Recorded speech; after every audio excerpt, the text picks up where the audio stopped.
What we'll first do is use the included pry tool to get this top piece off. Then we'll go ahead and just turn this and pull it straight out.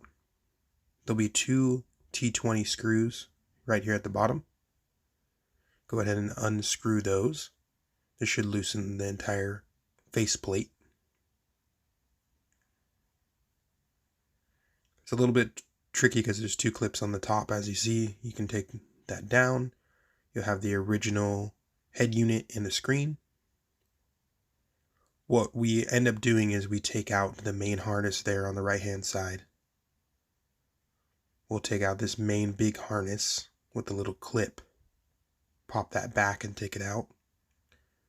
We'll do these T20s as well. There's one on each side to loosen the head unit. So this big wiring harness here on the right hand middle, we'll take that out and we'll also pop the connector to the screen out. We're going to put the connector to the screen into the box going in, the blue one going out with the included harness. We have your USB and attachments in the middle. We'll screw in the antenna that's all included. On the right hand side, we'll do the CAN power. We'll put that power from the main head unit in. We'll put the 1 and 2 slots in the down position, which is on. All of the rest of the slots are up. This is for my particular configuration. If you want to go ahead and pause the video here, it'll show you the in from the video cable, the out, the antenna, the USB, and the CAN power, all connected. Pretty easy with the included jumpers. It only takes a few minutes.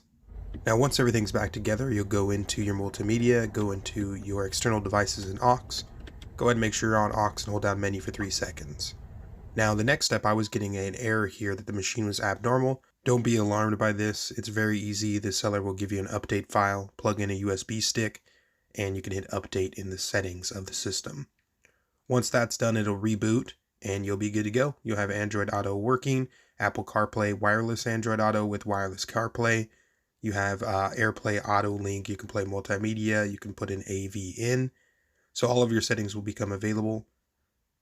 You actually can use the iDrive system to navigate the entire settings system, and you can turn on the steering wheel controls as well there. There's an option for it.